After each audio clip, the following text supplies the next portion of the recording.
vendredi 30 septembre, 8h56. Les marchés actions vont ouvrir donc dans 4 minutes.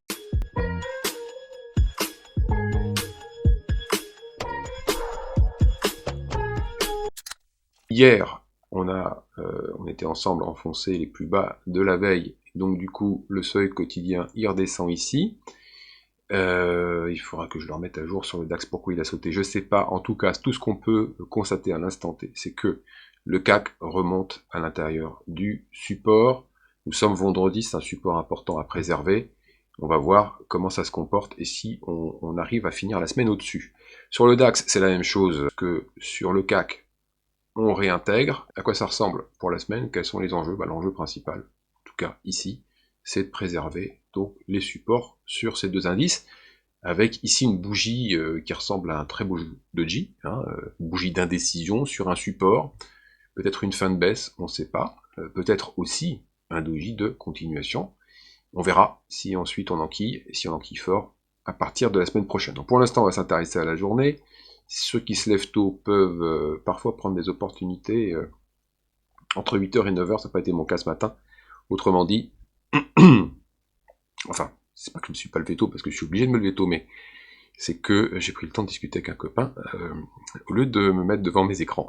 Et donc, par conséquent, ce qui a pu être fait ce matin, c'était deux opérations qui s'inscrivent ici avec uniquement un signal technique, pas du tout de chartisme pour le moment.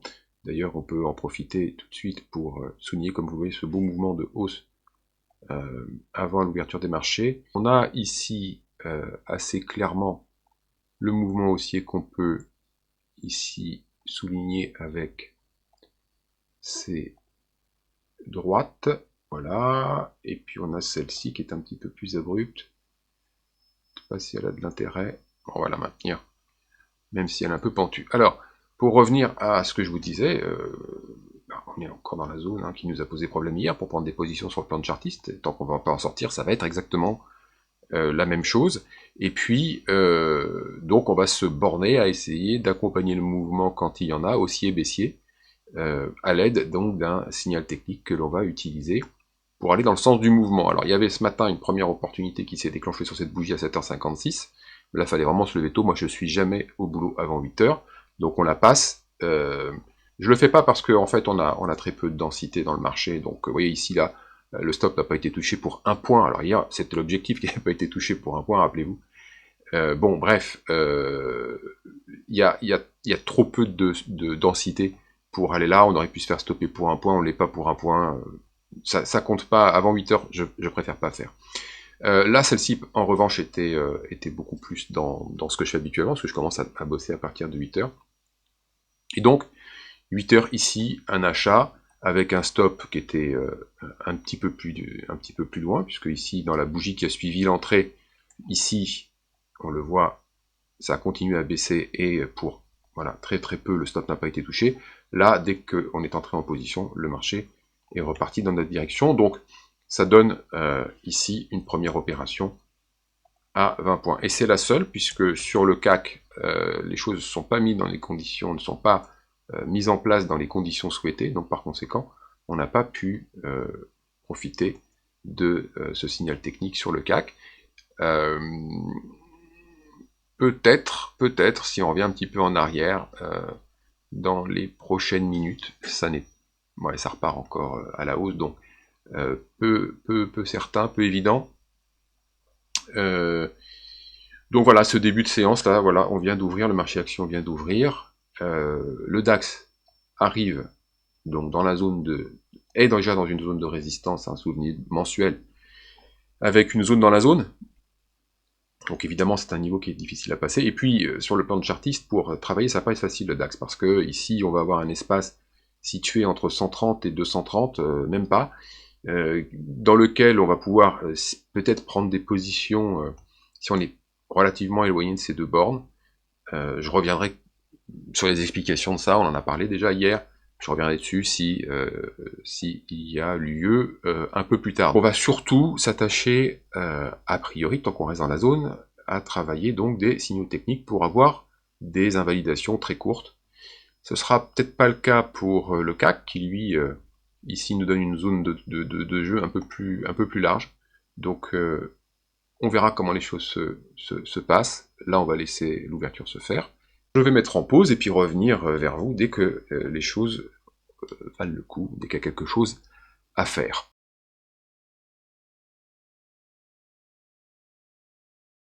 Bon, je reprends l'enregistrement pour vous montrer là où nous en étions quand je me suis aperçu en fait que mon micro n'était pas branché. Voilà, donc alors, je résume. Ce qu'on a fait à l'instant, c'est que j'ai pris position à la clôture de cette bougie ici. 9h46, voilà, on est à l'achat à 27, on vise 37, le stop ici est à 17,5. On a une opération en cours sur le CAC, on n'en a pas sur le DAX c'est pas, le signal c'est pas mis en place correctement, c'est un petit peu la même chose à l'envers, hein. Tout à l'heure on a pu le faire sur le DAX ici, et on ne pouvait pas le faire sur le CAC, ici on peut le faire sur le CAC, le signal s'est mis en place mais pas sur le DAX. Donc, pour le moment, l'opération est en cours. L'objectif est ici, 37,5. J'espère qu'on va pas faire comme hier et pas être fait à un point. On voit que ça monte bien depuis ce matin. Hein. Là, c'est très correct. Bon, alors, problème technique, je prends la suite du trade qu'on a mis en place sur le CAC pour justement pour vous montrer la suite. Alors la suite c'est l'objectif a été touché, tout simplement. Voilà. Donc on a inscrit ici le gain, 10 sur le CAC, 20 sur le DAX sur les signaux techniques, c'est ce qu'on prend par défaut. Sur le DAX on n'a pas pu faire l'opération parce que ça s'est pas mis en place correctement, il a fallu que ça baisse un petit peu plus pour que le signal se mette en place, il s'est pas mis en place. Donc pour l'instant une opération à 8h22, une autre opération à 9h44, il semble qu'on en ait un petit peu plus qu'hier, celle de ce matin évidemment on la compte pas parce que c'était avant 8h, moi je fais pas d'opération avant 8h, et pour rappel, évidemment, celle-ci, je ne l'ai pas prise parce que là, j'étais en train de prendre un café avec un ami. Voilà, donc 8h, 18h, 17h30, en fonction de la fin de séance. Pour le moment, en tout cas, on n'a pas une situation exploitable. Ça continue de progresser. On voit ici donc le CAC qui s'extrait de cette zone de support qui était en résistance, hein, logique, on était passé en dessous hier, donc là on remonte, hein, je remonte le graphique daily qu'on avait déjà montré tout à l'heure, voilà, on est en train d'essayer de préserver pour cette semaine en tout cas le niveau de support, avec un doji pour le moment phénoménal, on réintègre doucement mais sûrement la zone de support, et puis pour l'instant on ne cherchait que des signaux techniques. Sur le plan de chartiste à l'intérieur d'une zone de résistance, c'est compliqué. Je le redis, compliqué également pour le DAX tant qu'on ne s'extrait pas de la zone. Et tant que on reste ici, malheureusement, on va pas pouvoir travailler sur le plan de chartiste, à moins que quelque chose se mette en place, éloigné de ces bornes-là, on en a parlé tout à l'heure. Donc là, maintenant, ça marque une pause, accumulation point haut. Évidemment, on est en tendance baissière, donc on peut très bien repartir de l'autre côté. En intraday, on va voir comment les choses se déroulent. Je reviens avec vous tout à l'heure, en espérant ne pas avoir de problème technique. Voilà, je suis en train de vérifier que le microphone était bien activé, il fonctionne. Donc voilà pour cette deuxième opération. À tout à l'heure, dès qu'il se passe quelque chose, je reviens.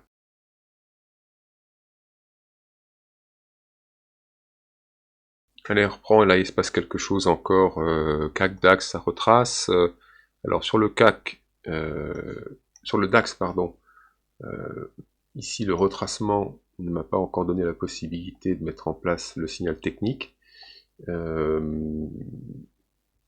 Sur le CAC, eh bien, c'est à déplorer. Je viens de rater l'opportunité de pouvoir rentrer. C'est voilà, c'est les risques quand on veut faire plusieurs choses à la fois. Le signal, c'était sur ce chandelier. Ici, donc, le plus bas 34, stop 32,5. Eh ben, je crois qu'on aurait été stoppé. Exactement. 34, 32,5. Oui, c'est une opération qui aurait été perdante. Donc 34, 32,5, vous faites le calcul, on va mettre moins 3 pour la forme, hein. On va pas se formaliser pour un demi-point. Opération qui aurait été perdante si je l'avais prise, qui semble pour autant se remettre doucement en place. Sur le DAX, si ça pouvait baisser un chouïa, ça nous permettrait d'y aller. Ça va se faire encore dans un mouchoir, et non, ça s'est pas réalisé, heureusement, parce que je ne suis pas prêt pour déclencher. Là, c'est la difficulté de tout commenter sans être concentré sur ce qu'on fait. C'est compliqué. Alors, sur le DAX, en tout état de cause, de toute façon, mon stop pour cette opération, il est ici, si jamais les choses se mettent en place. Alors, 12100, déclenchement du signal dans une zone affreuse, vraiment pour sortir de position ici, juste sur ce qui est en pullback un support. C'est vraiment tout pourri. Et de toute façon, pour l'instant en tout cas, le curseur n'est pas là où il devrait être pour que je puisse envisager d'intervenir. Alors là, typiquement, je vais me retrouver dans une situation où je vais avoir la mise en place d'un signal technique, peut-être on n'y est pas encore, et où j'ai vraiment pas envie de prendre position. Mais alors vraiment pas envie de prendre position, c'est comme d'y aller dans l'eau froide, j'aime pas l'eau froide. Et donc, je vais le faire quand même. Je vais le faire quand même, parce que ne pas avoir envie ne fait pas partie des règles du trading. Il faut être systématique, quitte à prendre une paume, parce que vous ne savez jamais si l'opération va être gagnante ou perdante. Donc pour l'instant, j'ai pas les conditions requises. On est dans les mêmes dans la même zone d'évolution, donc voilà, là ça y est, là c'est bon. Donc je vais pouvoir prendre position, il reste 10 secondes. J'ai pas de changement sur mon stop, allez. C'est bon. Donc, l'exécution légèrement pourrave. Donc, notre stop est à 100. L'entrée 106, alors moi j'ai été fait à 105. Bon, c'est comme ça. On risque pas grand-chose. L'objectif, c'est 20. Donc, 20, ça nous mène avec un target, donc... c'est pareil, j'ai pas remis le raccourci en place. On va le matérialiser sur le graphique. 25. Voilà. C'est ici. Donc ça, c'est notre objectif. Ici, c'est notre stop. Target, stop. Et l'entrée, c'est faite à la clôture de cette bougie ici. À l'achat, hein, on continue à essayer d'accompagner le mouvement de hausse qui est en cours. Alors, c'est pas exactement sur la bonne bougie, là. Ici, et j'ai eu une exécution relativement défavorable parce que j'ai perdu un point dans le slippage à l'ouverture de la bougie, parce que évidemment tout ça je le déclenche à la main, hein. Je peux pas, ce sont des signaux techniques, donc on ne peut pas les mettre en machine, il faut cliquer quand ça se déclenche. Alors c'est pas le cas de tous les signaux techniques, mais celui-ci est particulièrement contraignant pour cette raison, et c'est toute la difficulté pour moi de mettre, voilà, de faire ces vidéos, c'est que je peux faire des erreurs d'exécution potentiellement. Donc là, je suis même pas placé encore pour mon target.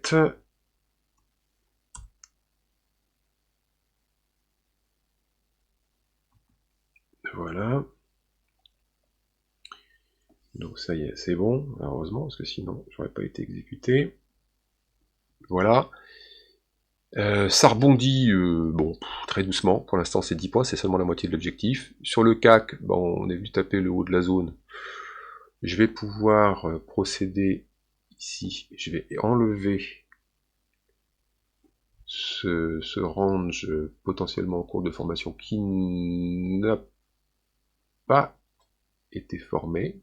On s'est arrêté à top, appui, double top. Il a même été invalidé, donc il n'y a rien du tout. Donc je l'efface, il n'y a plus rien. Cette oblique ici, c'est pareil, on n'en a plus besoin, elle est plus opérante. Est-ce qu'on a de la mise à jour sur le graphique? Pas grand chose. Voilà à quoi ça ressemble. Ici sur le DAX, c'est la même chose, on enlève, on n'en a pas besoin. Et on va voir maintenant si la position mais pas trop longtemps pour se déboucler. Alors j'ai revu un petit peu la taille des polices, parce que tout à l'heure j'avais un petit problème d'affichage des légendes. Je sais pas pourquoi. C'est pas ça d'habitude. Donc c'est un tout petit peu plus petit, mais je pense que vous arrivez à voir quand même. En tout cas j'espère. Et il est 10h45. Belle reprise, hein, 1,16 sur le DAX, presque 1% sur le CAC.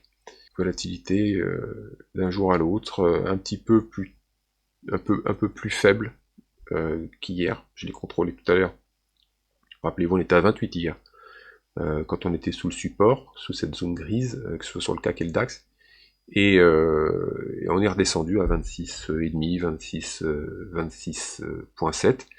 Donc ça se recalme un peu. Bon, on remonte, c'est normal. Le stress diminue. La fin de semaine amène potentiellement dans le graphique une perspective de clôture en réintégration du support.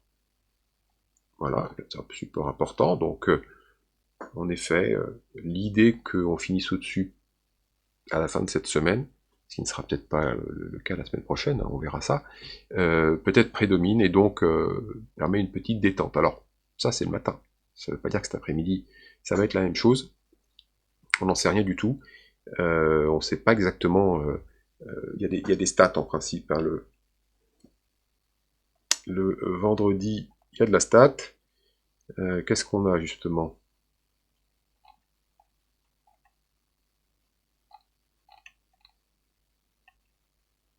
Ouais, l'indice des prix à la consommation qui va pas tarder à arriver dans quelques minutes, mais l'après-midi, on a les indices des prix à la consommation US. Ça peut faire bouger le marché dans cette ambiance inflation, récession. Bon voilà, donc pour l'instant en tout cas ça résiste et la volatilité se détend. On va voir cet après-midi si à l'annonce des chiffres ça repart très fort en haut ou bien ça vient nous casser notre support. Bon, alors là il se passe plus rien, donc on va trouver un petit peu le temps long, puis moi je vais plus avoir grand chose à vous raconter si ça bouge pas plus que ça. Si je pourrais avoir des trucs à vous raconter, le problème c'est que je vais me répéter un petit peu.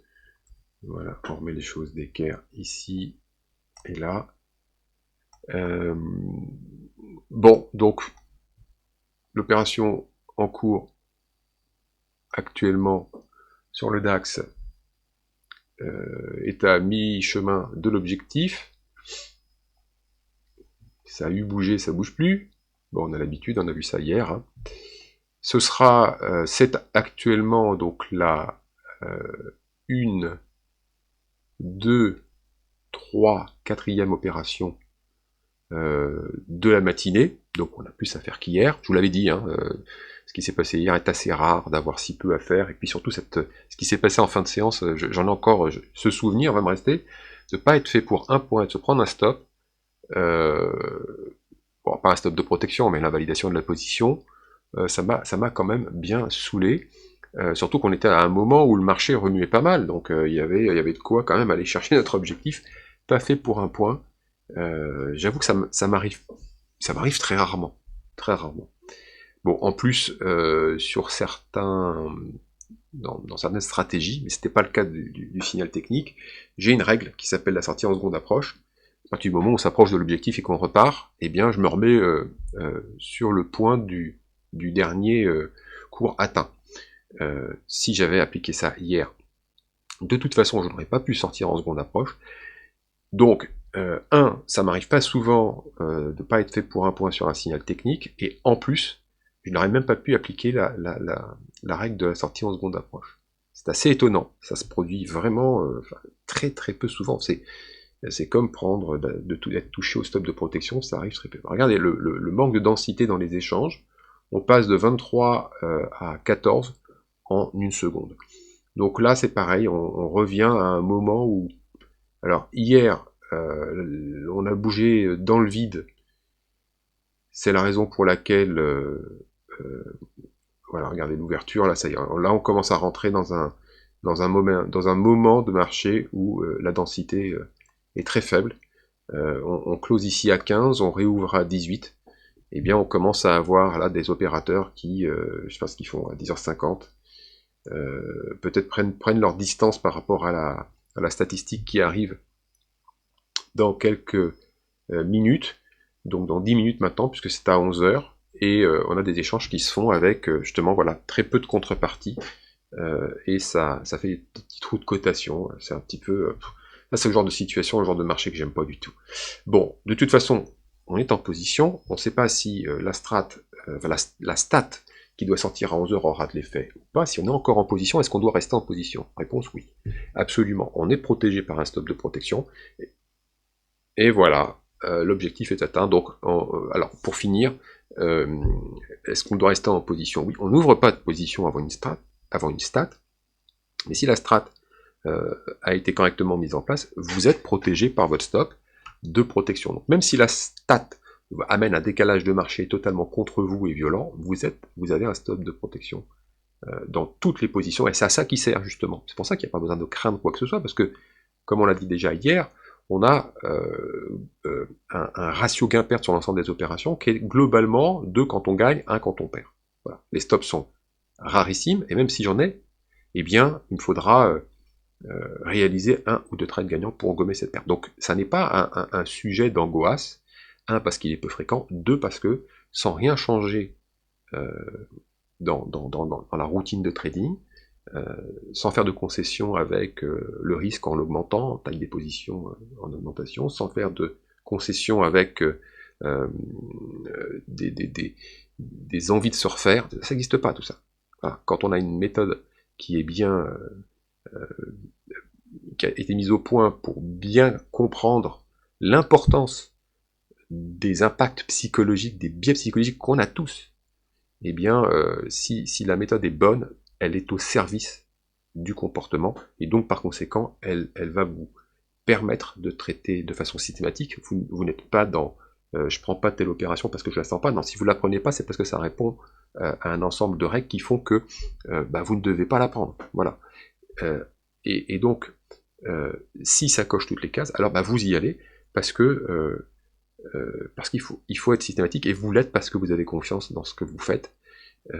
Les maths sont de votre côté, les stats sont de votre côté, et puis voilà, aussi vous avez appliqué régulièrement la stratégie, même en paper trading, moi je suis pas opposé à ça, si ça peut vous permettre de prendre confiance dans votre stratégie, de constater de façon irréfutable que si vous faites les choses correctement, alors vous avez de votre côté un avantage statistique, mathématique, et donc par conséquent des gains à prendre, plus importants que les pertes, alors c'est parfait, on fait du paper trading, on met la confiance, c'était essentiel, c'est essentiel, confiance, rigueur, voilà. Mais la rigueur devient plus facile, il est plus facile d'être discipliné dans son trading quand justement on a confiance, parce qu'on sait que en effet, si on sort du plan, eh bien on se met à risque. Alors là, ça commence à s'énerver un petit peu, enfin vous le voyez pas, parce que je ne le montre pas, mais voilà, boum, ça continue à pousser. Là, on va commencer à attaquer donc les derniers plus hauts de la journée, juste avant la stat.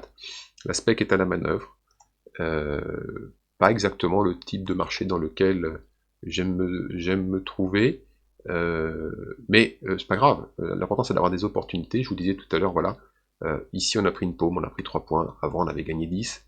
On a notre ratio gain-perte qui est toujours en notre faveur. C'est ce que vous constaterez opération après opération jusqu'à vendredi prochain, puisque on va tout filmer.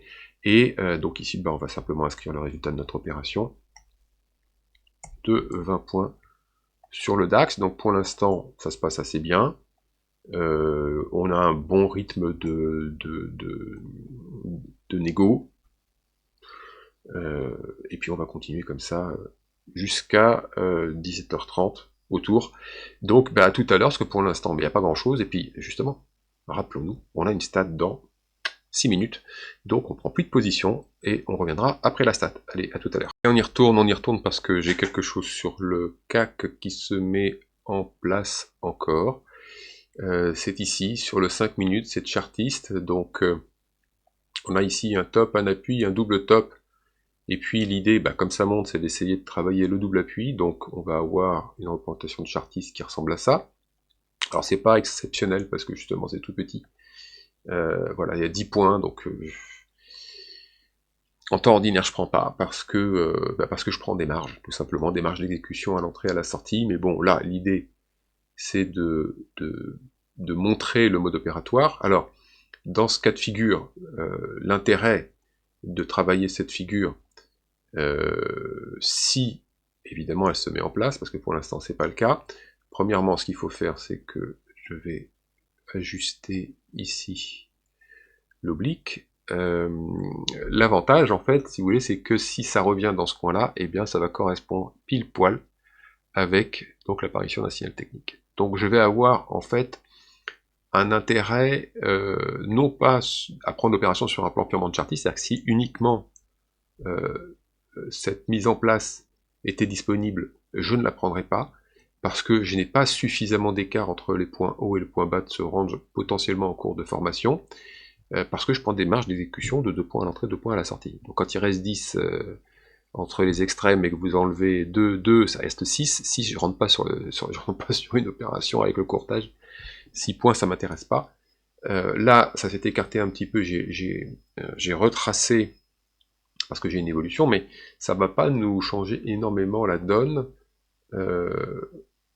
Voilà, ça fait 11. Donc de toute façon, cette opération, sur le plan de chartiste pur, je ne la prends pas. Je la prendrai, pourquoi, dans le cas de figure? Parce qu'elle va potentiellement correspondre, quand les prix vont revenir vers le niveau d'appui, va correspondre à la mise en place d'un signal chartiste. Et donc dans ces cas-là, en fait, eh bien, je vais privilégier l'intervention sur le plan technique et non pas sur le plan de chartiste. L'intervention sur le plan technique me donne l'avantage d'entrer sans avoir à prendre de marge. Donc voilà, je contourne le problème de la faible amplitude de ce range. J'ai une mise en place qui ressemble un petit peu à celle du CAC sur le DAX. Sur le plan de chartiste, là, c'est beaucoup plus propre en termes d'écart. Donc, ça ressemble à ça. Oui, hop. Voilà, faut pas se tromper sur les raccourcis. Donc, la zone, elle ressemble à ça. Elle est très propre. Elle fait combien d'écart ce range fait ici 28 points, donc c'est parfait. Donc la distance entre les deux, ça va, il n'y a pas de problème, le range est bon. Ce qui m'embête, c'est toujours la même chose, c'est que ça se place à un endroit qui ne me plaît pas. J'ai cette zone dans la zone, hein, toujours cette zone mensuelle dans la zone mensuelle qui me pose un problème. Et par exemple, si je devais tout de suite vous montrer comment je vais envisager mon stop de protection, mon stop de protection, il va se situer sous le report du range.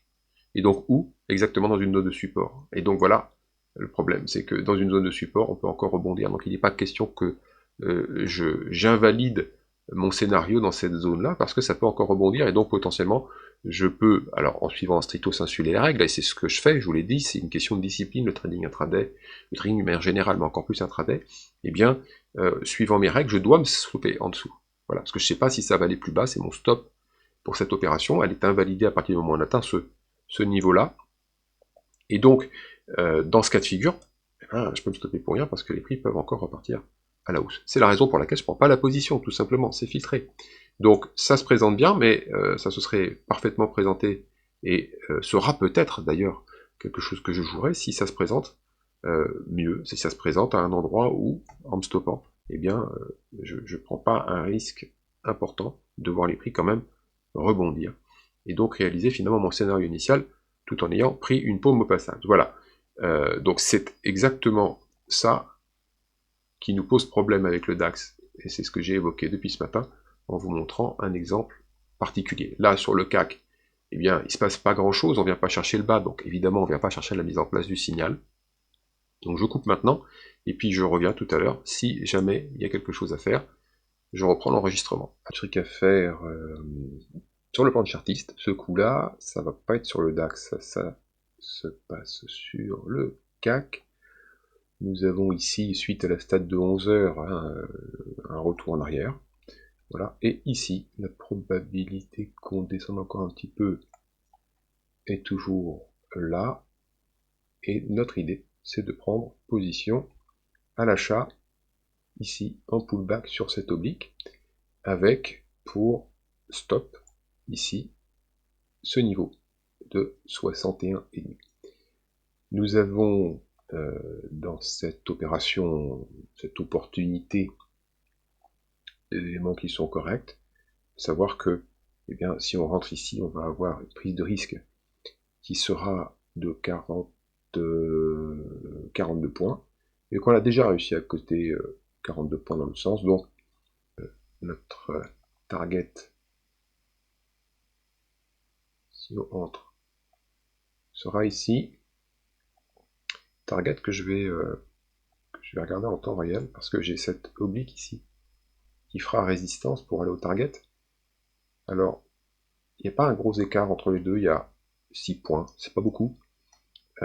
Si je vois que ça bute un peu ici, alors je prendrai mes gains un peu plus tôt. Voilà, pour l'instant, on n'y est pas, on n'est pas à la bougie d'entrée.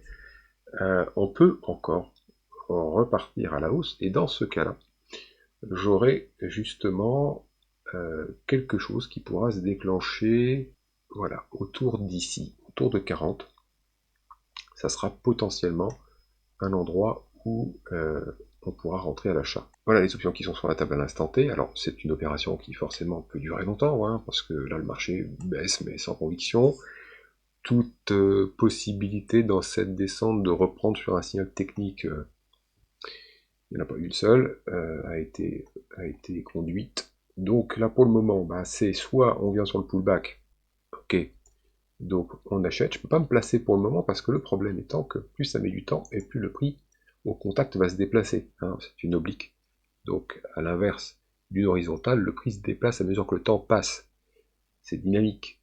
Et donc là, il faut en permanence réévaluer le point de contact. Donc le point de contact potentiel maintenant, il est ici à 706.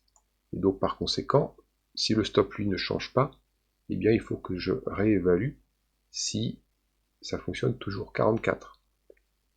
Donc 44, ça nous met ici. Voilà, on commence à flirter avec la limite de ce que je peux m'autoriser. Pourquoi? Ben parce qu'en fait, la règle est assez simple. Si on n'a pas déjà coté ce prix-là en clôture, dans les chandeliers précédents, alors, eh bien, on ne pourra pas prendre l'opération. Donc, si le target ici se présentait ici, eh bien, ça n'irait pas. La dernière limite pour le présenter ici, c'est 52,5. Bon, de toute façon, on est en train de repartir dans l'autre sens. Donc, je ne peux pas envisager d'être fait immédiatement, mais justement, c'est bien ça. C'est que si on repart en arrière et que ça se fait sur la bougie d'après, eh bien, je vais me retrouver avec ici une distance au stop qui sera de 46,5, donc 47, et si je reporte 47, eh bien ça y est, je suis à un endroit où on n'a pas cloté en clôture, donc ce sera une impossibilité pour moi de prendre cette opportunité, elle sera filtrée. Voilà, donc c'est sur la bougie actuelle, tout peut se prévoir à l'avance, c'est pas compliqué.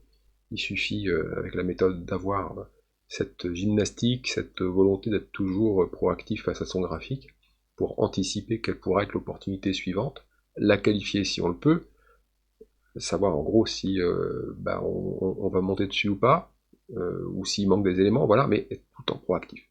Pas laisser l'action des prix se balader toute seule. Donc je sais maintenant que dans 1 minute 50, eh bien, si on n'est pas venu taper ici l'entrée, eh bien, à la bougie d'après, ce sera plus possible de monter sur ce pullback à l'achat. Entre temps, eh bien, j'ai un rebond sur le CAC qui m'amène à être proche de la mise en place d'un signal technique pour vendre et accompagner ce mouvement de baisse. Pour l'instant, alors ça se passerait où? Ça se passerait par là. Je dis par là parce que pour l'instant il n'est pas fixé, donc j'ai pas encore tous les paramètres, j'en ai un sur deux. Et donc pour l'instant en tout cas, ça n'est pas non plus d'actualité. Sur le plan de chartiste, j'ai rien. Sur le DAX, DAX il fait pas ce qu'il veut, hein, ça peine à prendre une décision. Tout simplement ici, la zone justement n'est pas propice à la prise de décision. Si j'en prends pas, je suis pas le seul. C'est qu'ici nous avons cette grosse zone mensuelle, hein, qui est très large, avec une zone mensuelle aussi qui est plus courte. Elles sont imbriquées, et ça c'est du... Tant qu'on vient au-dessus, c'est du support, quand on passe en dessous, c'est de la résistance. Et le DAX, pour le moment, est confronté à cette zone qui est embêtante pour travailler, parce que que ce soit le target ou que ce soit le stop, eh bien on a des obstacles dans tous les sens. Donc on ne peut pas prendre des positions autrement qu'à partir d'un signal technique qui ne se met pas en place. Donc sur le DAX, pour l'instant, rien à faire. Bon, sur le DAX, on a fait quelques trucs ce matin, on a fait 2 positions, donc on va pas, ça va, c'est bien. On a une fréquence de négociation qui est relativement satisfaisante, surtout par rapport à hier, était particulièrement lamentable. Bon voilà, donc la bougie vient de s'arrêter, et ici, ça invalide notre scénario pour venir travailler, parce que si on prenait la position ici, alors, eh bien, dans l'ensemble des cases à cocher, des règles qui permettent de prendre ce trade, eh bien, il en manque une.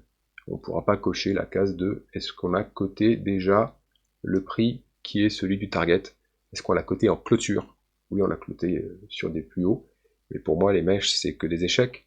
Ce qui compte, c'est où on clôture. Donc voilà, exit, l'opportunité, il n'y en a plus, on la dégage, le target aussi, et il nous reste éventuellement notre cassure ici d'oblique. Alors il va falloir également la concomitance avec un signal technique, donc là je suis à la croisée des chemins sur le CAC, sur le DAX.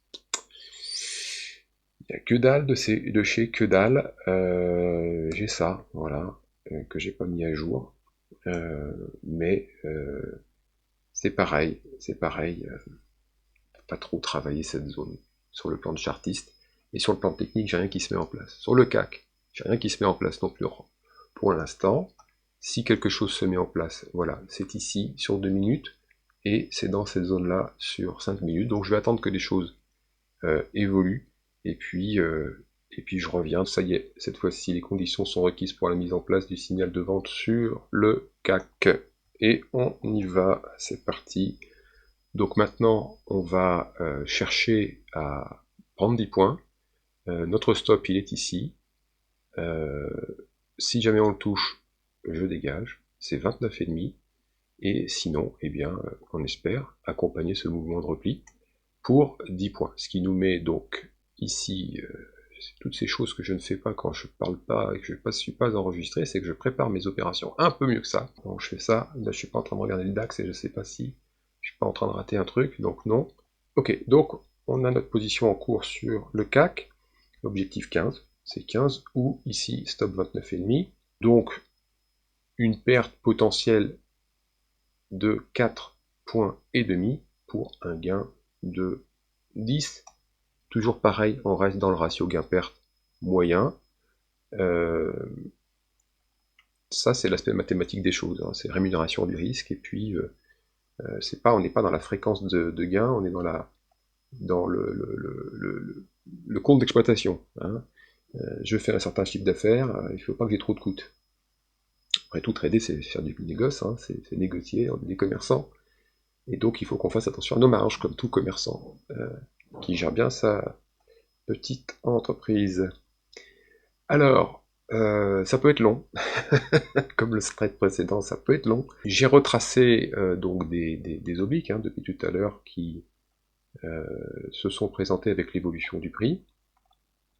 L'évolution du prix, bon, on peut faire un dézoom un peu de ce qui se passe, hein, depuis l'ouverture ici ce matin, on a bien progressé, on gagne 0,83, on a été gagné 1% tout à l'heure.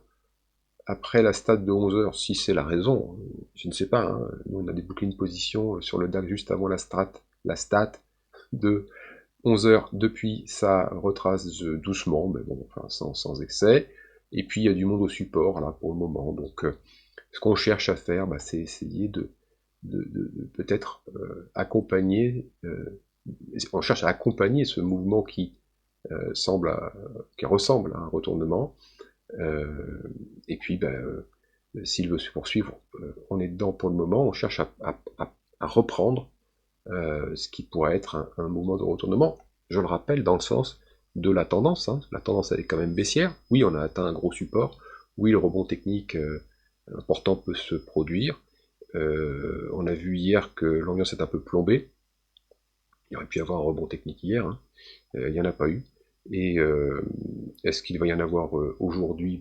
Disons que pour l'instant c'est ce qu'on fait, mais voilà, on a eu vraiment le rebond technique, c'était mercredi, et puis hier jeudi on a on a flirté vraiment avec la zone de danger. Donc là maintenant, sur le plan daily, on a un petit peu tout et son contraire, donc on va plutôt se focaliser sur la bougie de la semaine, et sur la semaine, l'enjeu est assez simple, hein. Il faut qu'on préserve cette zone, ici, voilà, de support. Donc tant qu'on reste là, ça va, et puis si on finit par justement un doji comme ça, eh bien ça sera une bougie d'indécision sur un endroit qui est peut-être, en tout cas c'est plutôt bien placé, un endroit où on pourrait entrevoir une fin de baisse. Alors deux choses, hein, fin de baisse, ou bien alors, possiblement aussi, une accélération baissière. Alors là par contre, si ça accélère derrière, prochain support est ici, et voire plus si affinité. Alors pour ça, je pense qu'il faudra quand même une nouvelle, parce que la volatilité a montré que l'évolution de la volatilité a montré qu'on n'était pas dans un climat d'ultra-tension, ce qui veut dire que les gérants qui sont structurellement longs, ceux qui gèrent les portefeuilles actions, n'ont pas encore un niveau de prix qui les laisse,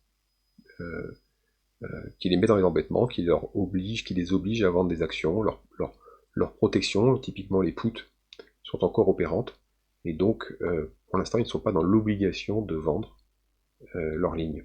Et on va voir justement ce qui va se passer ce week-end. Ah, on vient d'être stoppé. On vient d'être stoppé sur cette position, avec le stop très court. Alors, ce qui va être intéressant, c'est de voir si ça commence à prendre de la hauteur. Par contre, ça va peut-être me donner l'opportunité d'entrer à l'achat si on casse la résistance, mais il va falloir qu'on mette un peu la gomme. Il va falloir un peu plus que... Il va falloir un signal technique en même temps. Ça ne sera pas sur cette bougie, ce sera sur la suivante. Si en tout cas on poursuit. Donc le résultat de cette opération, 25, 29,5, c'est 4,5 en négatif. Alors justement, ça pousse, ça pousse, ça pousse, ça pousse. Alors est-ce qu'on va avoir la mise en place de notre signal? Ça serait sympathique. Vous voyez pourquoi il faut avoir des stops. Si vous n'avez pas un stop de protection, le marché peut péter les plombs et défoncer votre capital. Là, eh bien, on n'est pas... Alors, on met un stop de protection, bien sûr, mais de capital, mais là, on a simplement invalidé un scénario. Invalider un scénario de retour en arrière. Donc, on prend une petite paume. Donc, il y a la paume d'invalidation, et puis la paume qui peut correspondre à un stop, je rappelle, beaucoup moins fréquent. Oui, nettement moins fréquent. Assez très rare même. Très rare. Faut que le marché pète un peu les plombs. Hausse de vol, news, n'importe quoi. Il faut être à l'abri. Encore une fois, je rappelle, hein, si on était au stop sur une position, si on est au stop sur une position, deux gains suivants, sans rien changer, hein, deux opportunités gagnantes derrière, et on a gommé ce qui est le pire. Ce qui est le pire, parce que voilà, on prend le plus souvent, on prend des petites paumes. Je peux dire petites paumes parce que si on le met en perspective, évidemment, des gains. Hein. Pour l'instant, là je mets moins 5, là j'ai moins 3. Quand on gagne, on prend 10. Donc ça veut dire qu'on a des gains qui sont 2 fois supérieurs aux pertes. Ça, c'est les maths. Rémunération du risque. C'est la même chose sur le DAX. Donc pour l'instant, à l'attaque de notre oblique, j'ai les conditions qui sont requises. Il reste encore 3 minutes 10 à passer. Donc ça veut dire que potentiellement, je peux entrer, alors si on est ici, hein, c'est sur du 5 minutes, c'est pas le 2 minutes, je peux potentiellement entrer, alors pas à tout moment, maintenant à tout moment, à partir de 35,5 en clôture de ce chandelier, 2 minutes 47, je peux être amené à entrer en position. Alors si c'est le cas, je vais aller ici avec une invalidation de la position qui sera totalement insatisfaisante, puisque elle va se présenter exactement sur le support. Et donc pour 30, alors c'est 28 précisément, mon target il est là.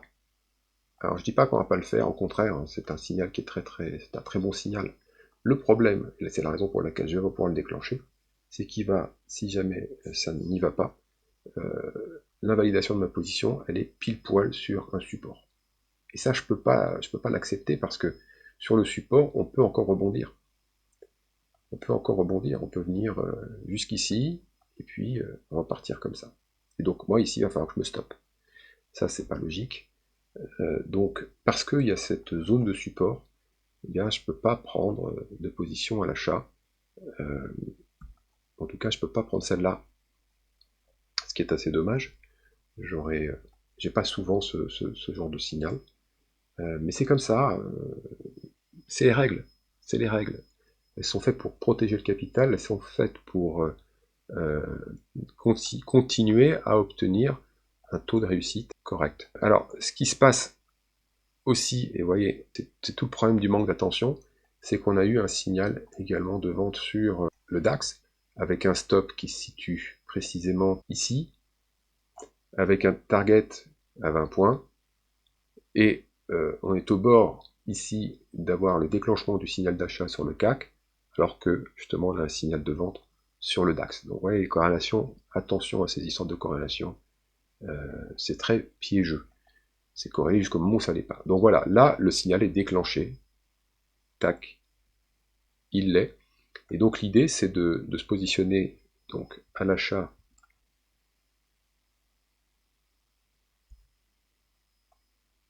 ici à la clôture de cette bougie et de viser donc le target qui est ici, qui est précisément de 26.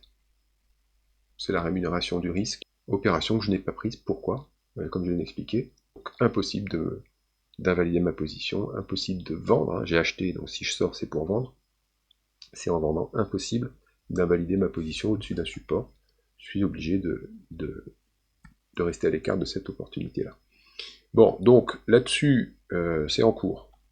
Mais c'est pas quelque chose sur lequel on est entré. Je le garde pour l'exemple parce que ça fait partie de ma panoplie de signaux d'intervention, de stratégie d'intervention.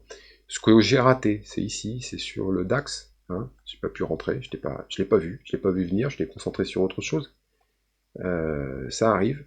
Et donc, dans l'idée, ici, on a le trigger qui est à le target qui est à 20 points, c'est-à-dire donc ici, et on va voir, bon, on va suivre le déroulement, hein, on notera le résultat comme il se doit.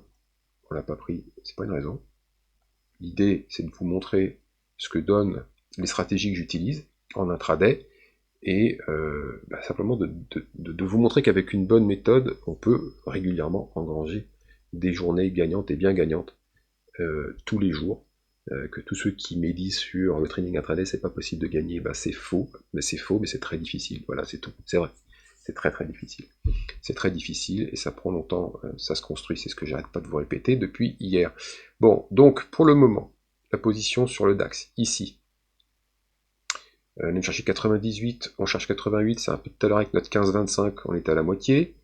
On a malheureusement cette zone ici qui est toujours aussi embêtante, pour pas dire autre chose, qui peut parfaitement faire rebondir les prix. C'est le risque, mais là on est sur un signal technique. Quelle est la perte dans cette opération potentielle? Elle est ici de 12 points pour un gain de 20. Vous voyez qu'on respecte toujours notre ratio gain-perte à quelques pouillèmes près. Et de toute façon, sur la moyenne, il est largement respecté. Sur le DAX, ça continue de prendre de la hauteur. C'est l'opération qu'on ne peut pas exécuter. Est-ce qu'on va prendre la même chose, le même chemin sur le DAX et puis arriver à taper notre stop? On va bien voir. On ne fait pas des opérations gagnantes. C'est pas une nouveauté et celle-là sera peut-être perdante. Ici, on voit que sur le graphique 5 minutes, on va casser notre oblique, donc je fais le ménage, hop, terminé. Celle-ci, je la garde parce que c'est une opération qui va servir d'exemple, même si elle est en cours. Cette opération prise ici, c'est sur une combinaison de chartiste et technique qui offre un excellent taux de réussite. C'est la stratégie qui a le meilleur taux de réussite. On est à 88%, c'est énorme. Énorme. Ça se présente pas fréquemment, mais ça dépend des conditions de marché en fait. Et il est pas rare. Les très bonnes journées, excellentes journées, on peut avoir jusqu'à 3-4 signaux comme ça. Alors, sur 5 minutes et 15 minutes, là je me suis arrêté à une stratégie 2-5. 2 minutes pour montrer l'intervention sur 2 minutes, 5 minutes pour donner l'esprit de l'intervention qui est plus chartiste et technico-chartiste par moment. Mais elle était à l'identique également sur 15 minutes, mais j'ai déjà du mal à filmer ce que je veux vous montrer.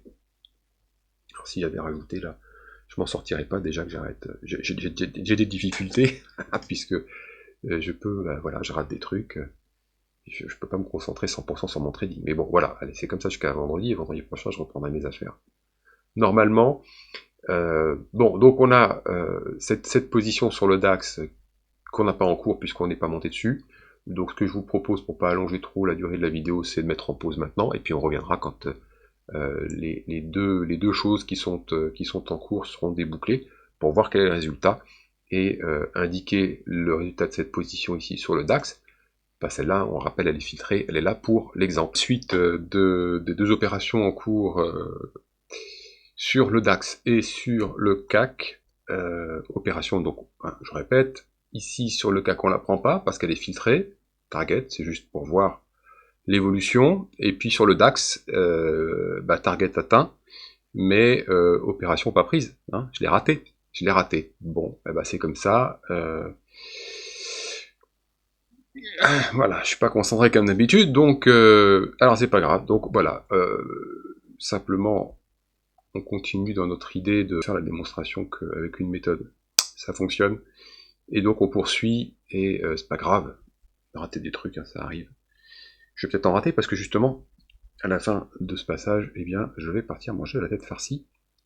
C'est le moment de faire un break. Alors je voulais faire quoi? Eh bien, je voulais indiquer ici notre résultat, voilà, c'est fait, sur cette opportunité, histoire de faire notre petite comptabilité à la fin de la journée. Bon, ça n'évolue plus beaucoup, voilà, et on verra ce qu'a donné notre signal plus tard, partant du principe que, je le rappelle, cette opportunité a été filtrée. Donc voilà, allez, à tout à l'heure, je vais aller manger, et peut-être rater encore une opportunité. Mais bon, c'est comme ça, hein, faut faire des choix dans la vie. Et là j'ai faim, donc je vais aller manger.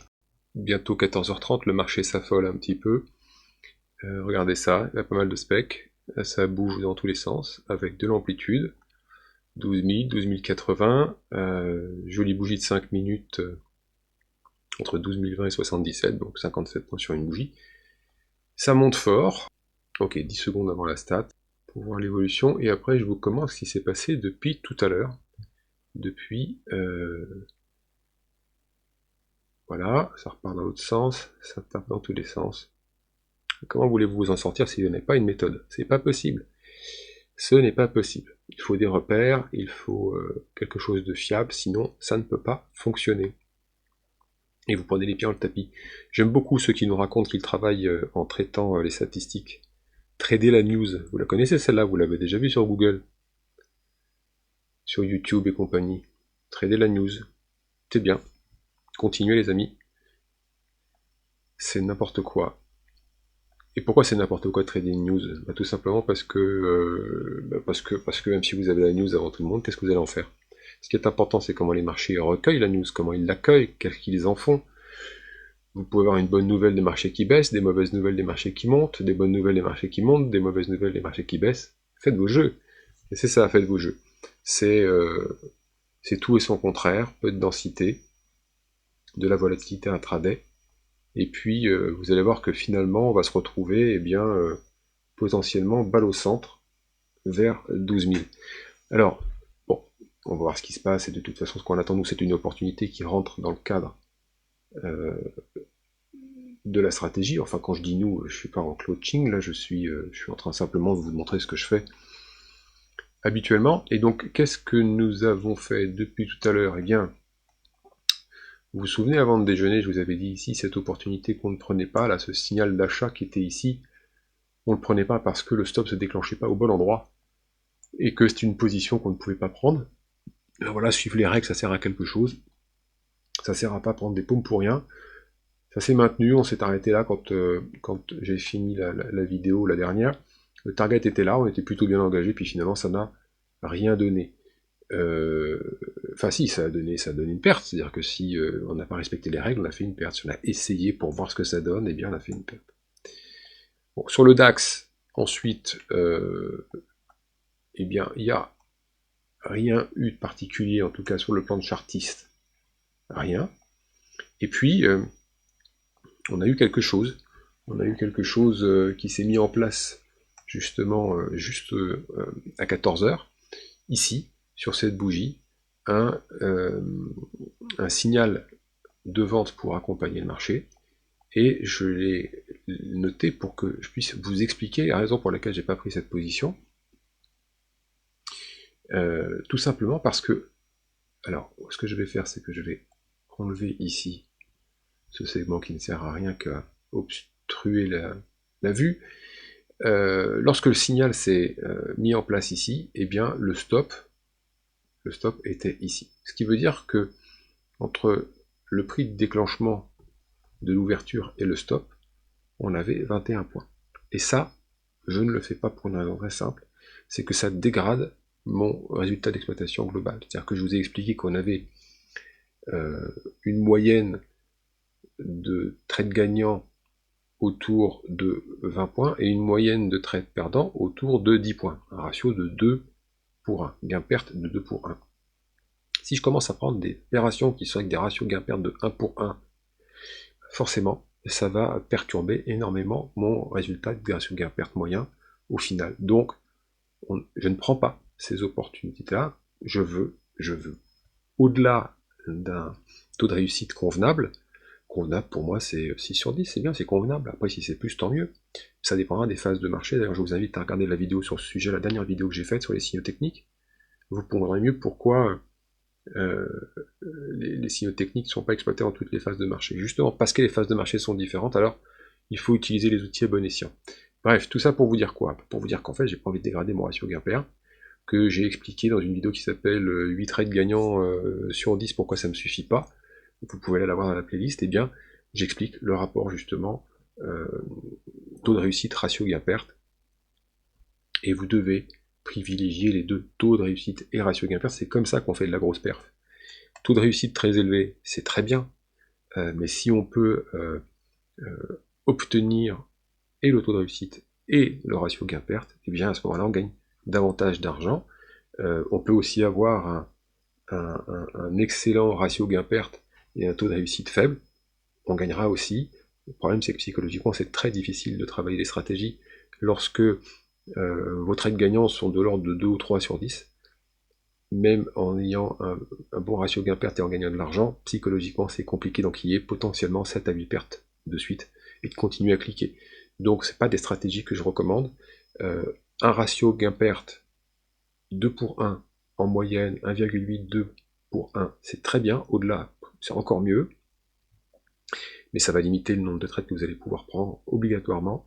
Donc c'est un bon ratio gain-perte moyen sur toutes les opérations, couplé avec un taux de réussite moyen, voilà, 6 sur 10, c'est pas exceptionnel, mais voilà, ça permet l'un plus l'autre de générer des revenus confortables. Alors, si on revient sur les graphiques, vous voyez, regardez, voilà, on vient de terminer ici cette bougie 5 minutes, là où on avait commencé à s'énerver, et bien on finit de s'énerver au même endroit, tout est son contraire. Traiter la news, non, c'est pas sérieux. Alors justement, à partir de là, donc, cette opération a été évitée. De toute façon, plus on s'approchait de la news, et plus en effet on pouvait imaginer de la vol, donc il était pas intéressant de prendre cette opération de toute façon à 14h pour une stat à 14h30 qui potentiellement pourrait faire bouger le marché. Donc rester à l'écart avant les news, c'est pas une mauvaise idée, et vous inquiétez pas, hein, peut-être que parfois vous raterez des trades, mais enfin bon, faut pas s'énerver non plus, hein. Le marché des opportunités, on donne tous les jours, même si parfois, comme hier, il n'y en a pas donné beaucoup, bon ouais, on se rattrape un petit peu aujourd'hui, et c'est un peu plutôt comme ça la norme. Alors, qu'est-ce qu'on a? On a ici des niveaux qui ont été cassés, donc on fait le ménage. Regardez où s'est arrêté hein, le coup d'énervement Prestat, c'est en dessous, hein, cette zone de résistance. Elles ne sont pas là par hasard, je vous l'ai déjà dit. Je vous ai également proposé, si vous le souhaitez, de m'indiquer dans les commentaires si une séance de tracé des supports et des résistances sur n'importe quelle paire de devises à l'aveugle, c'est vous qui choisissez, c'est moi qui trace et qui vous montre à quel point c'est efficace. Si ça vous intéresse que je fasse un live là-dessus, mettez-moi ça dans les commentaires et je vous jure que je vais l'organiser parce que j'adore le faire d'une part, je le fais à tous mes élèves, et c'est bluffant, et tout est une question de support, de résistance et de comportement. Confiance, rigueur, égale systématisation et bon comportement. Avec ça, vous êtes équipé pour faire des résultats sur le long terme. intraday ou pas. Alors, état de la situation à l'instant T, avant peut-être de revenir simplement plus tard. Qu'est-ce que nous avons justement sur le plan de chartiste? Eh bien, un peu d'énervement, on préserve le bas de la zone support, hein, je rappelle. Cette zone elle est clé, hein, cette semaine, on doit terminer au-dessus, hein. Voilà, ça c'est la bougie weekly, semaine. On en est sorti hier, par le bas. Et puis maintenant, on réintègre, l'enjeu étant probablement de rester à l'intérieur de cette zone de support. On verra ce que ça donne tout à l'heure, en fin de séance. Pour le DAX, c'est la même chose, même si le DAX a un petit peu mieux tenu que le CAC hier, puisque le DAX, lui, en séance, est allé beaucoup moins bas. Ça, c'est pareil, c'est la bougie jour.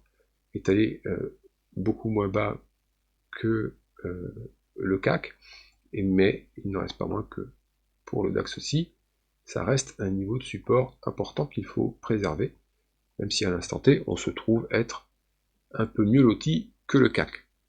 Plus 0,46, plus 0,41, c'est la même chose en termes de progression par rapport à la veille.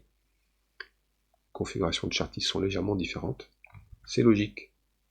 C'est logique. Faut pas croire que parce qu'ils ils ont souvent un comportement un peu au même rythme et dans le même sens qu'ils le sont toujours, c'est pas possible de partir de ce principe parce qu'il n'est pas vrai, tout simplement. CAC et DAX sont corrélés jusqu'au moment où ils sont pas corrélés, c'est comme ça. Et puis après ils se recorrèlent. Alors, analyse de la situation. On y retourne. Plein de chartistes au milieu de la résistance. Ici, voilà, on continue de s'appuyer sur ce segment oblique dans le sens de la reprise de la journée, dans le sens de la hausse. Sur le plan de chartiste, rien à faire à l'instant T.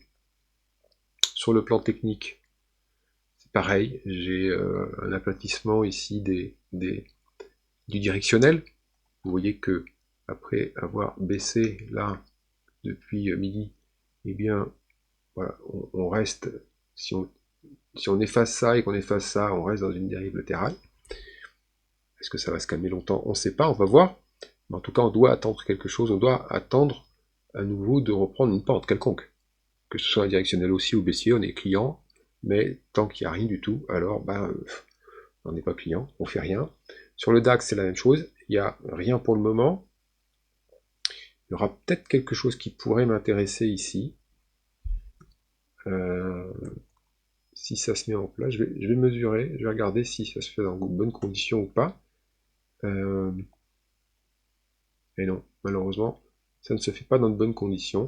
En tout cas, si ça se passe pas correctement, c'est pas top. Pourquoi? Parce qu'en fait, toujours pareil, hein, si je dois me stopper dans une position, ici j'ai un top, un appui, si je reviens en double top, je peux pas considérer le double top, et je pourrais pas considérer le double appui non plus. Mais le double top, pourquoi? Parce que quand je pense que vous commencez à être un petit peu habitué depuis que je vous l'explique depuis hier, eh bien l'endroit où va se déclencher le stop n'est pas bien placé, puisque ça reste le haut d'une résistance et que les prix peuvent, après avoir été obligés de sortir de position avec une perte, hein, c'est la règle, il faut sortir au-dessus du report du range, c'est ma stratégie, eh bien les prix peuvent quand même repartir dans la direction souhaitée. Donc, je ne veux pas prendre ce risque, probabilité dégradée, et donc par conséquent, je ne vais pas considérer cette figure de chartiste en devenir de range potentiellement en cours de formation.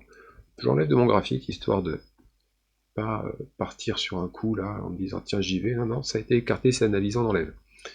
Sur le plan de chartiste, CAC et DAX, même combat, sur le plan technique, même combat, on aplatit dans la zone, là, on le voit bien, en 2 minutes, on aplatit. Et donc par conséquent, plus de directionnel égale, pour le moment en tout cas, plus de signal technique à exploiter. Voilà, donc on va revenir tout à l'heure quand quelque chose va se déclencher. Donc à tout à l'heure. De retour avec pas grand chose. Avec pas grand chose. Je reviens mais il se passe pas grand chose. Les prix continuent de rester à l'horizontale. L'ouverture US a déjà eu lieu depuis une demi-heure. Je vais partager mon écran pour que vous voyez en effet que, eh bien, on est toujours à l'horizontale ici, que sur le CAC, on fait le ping-pong entre les bornes de la résistance, voilà, qu'on essaie de repartir vers le haut, que c'est un peu la même chose sur le DAX, bien qu'on n'aille pas dans le bas de la résistance, on reste pas de la zone, hein, de la zone, parce qu'elle est en résistance, parce que hier on était en dessous, mais et que pour l'instant on n'a pas encore dépassé cette zone aujourd'hui. Bon, je l'appelle résistance, mais enfin vous avez compris que en définitive c'est une zone qui va être tantôt une résistance, tantôt un support, à mesure que l'action des prix va évoluer, on passera en dessous, au-dessus, voilà. Donc, dans cette zone, qui pour l'instant, si on prend un petit peu de recul au niveau de la semaine, reste une zone de support, et sincèrement, il serait préférable qu'elle reste une zone de support, et c'est la même chose sur donc, le CAC. On a la même chose, superbe 2J. Là, bon, on va voir comment les choses vont évoluer, mais pour l'instant, en tout cas, ça ressemble à ça. Et à l'instant T, que ce soit sur 2 minutes où on commence à légèrement reprendre la pente, mais c'est très léger, donc pour l'instant j'ai pas la possibilité d'utiliser un signal technique. Et sur le plan de chartiste, je suis à l'intérieur de la résistance, ou le support comme on veut, à l'intérieur de la zone mensuelle, dont on a parlé à maintes reprises depuis hier et aujourd'hui, et donc par conséquent je ne peux pas travailler des opportunités de chartiste pour le moment. Donc voilà, c'était un point rapide. Il est 16h. Alors, je crois qu'à 16h, on a une petite news. Je suis dans le noir, là. Je vais allumer.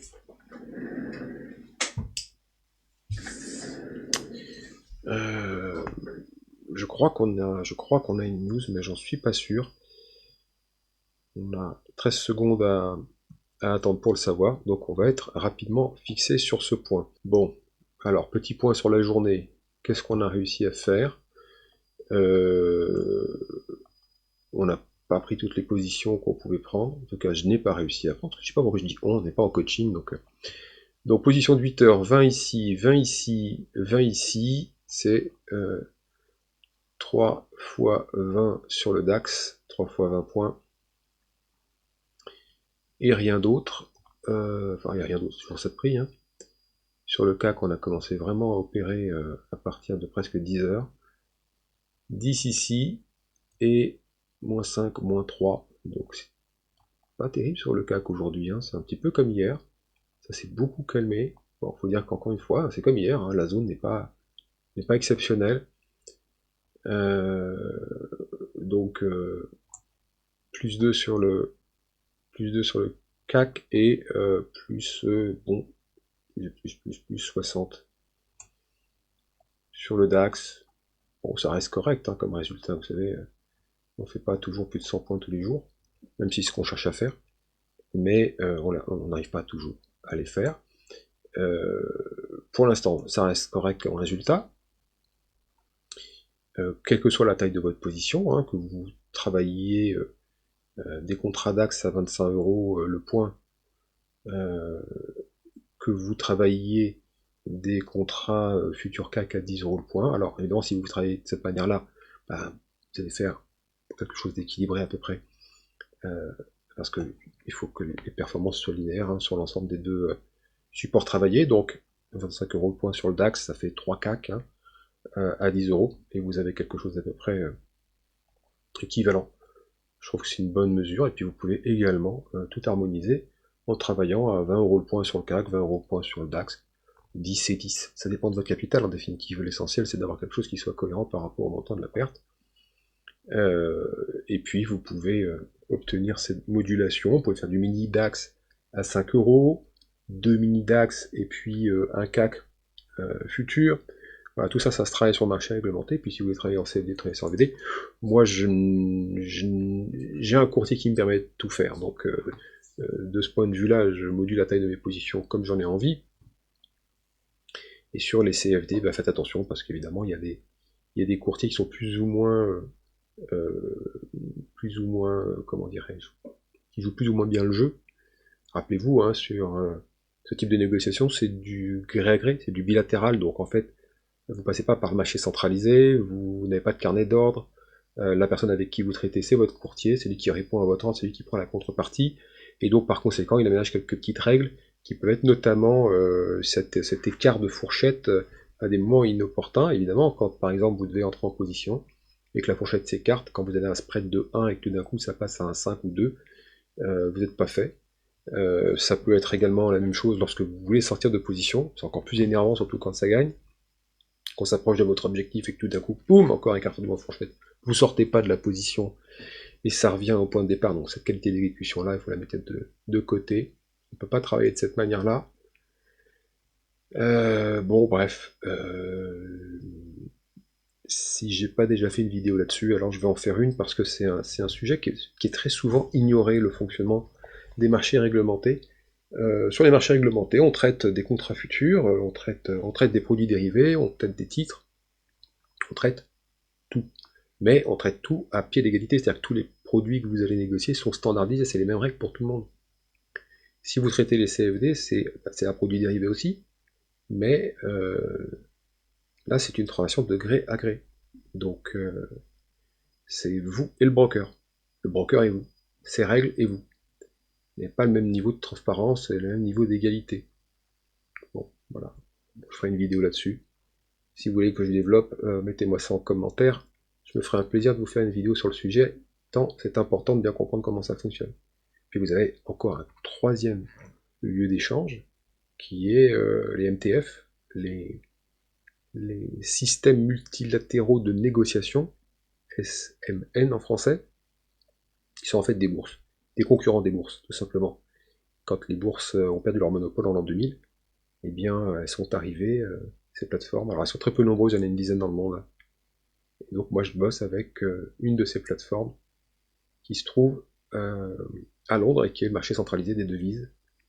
Une spécificité britannique, puisque le marché des devises, à moins de passer par le marché de Chicago, où vous allez pouvoir traiter des contrats futurs, qui sont donc, encore une fois, des produits standardisés, taille du point,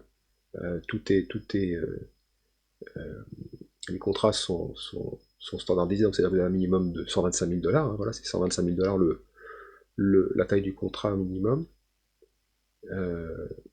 Ça, c'est du marché centralisé, puis tout le reste, c'est du forex, spot, gré à gré. Donc là, il y a de tout, hein. Et donc la particularité de mon courtier, c'est que c'est un marché centralisé de la devise en Angleterre. Donc vous allez retrouver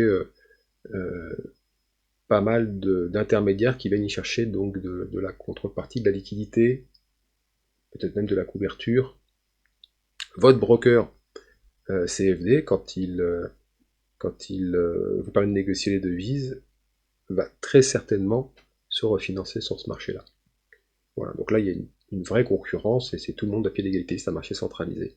Donc ça s'appelle un système multilatéral de négociation, et c'est assez difficile d'ouvrir des comptes là-bas, si vous n'êtes pas professionnel. Bien, revenons à nos moutons, revenons à nos graphiques, à cette fin d'après-midi en roue libre, parce que là vraiment on est à plat de chez à plat, donc là, sur 2 minutes, aucune possibilité de travailler sur le plan des signaux techniques, et comme on est enqué dans la zone, impossibilité de travailler sur le plan de chartiste, donc j'ai peur de ne pas pouvoir faire quoi que ce soit d'ici la fin d'après-midi, surtout qu'on n'a pas de catalyseur éventuel pour faire bouger le marché. Je suis en train de consulter les news parce que je suis tellement peu intéressé par les news qu'en fait, les consulter, je les oublie. Bon, alors, donc, qu'est-ce qu'on a? On l'a vu ce matin, mais voilà, je m'en souviens déjà plus. Tellement je suis pas intéressé.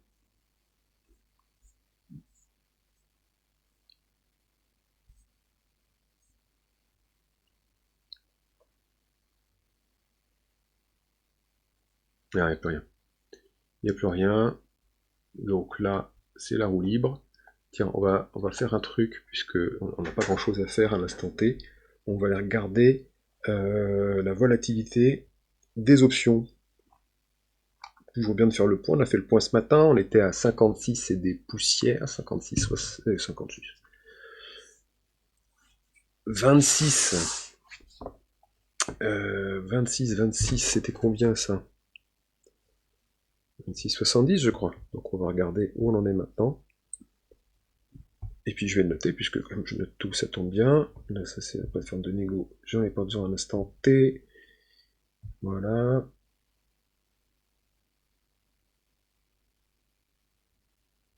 ça y est, ça démarre. Hop.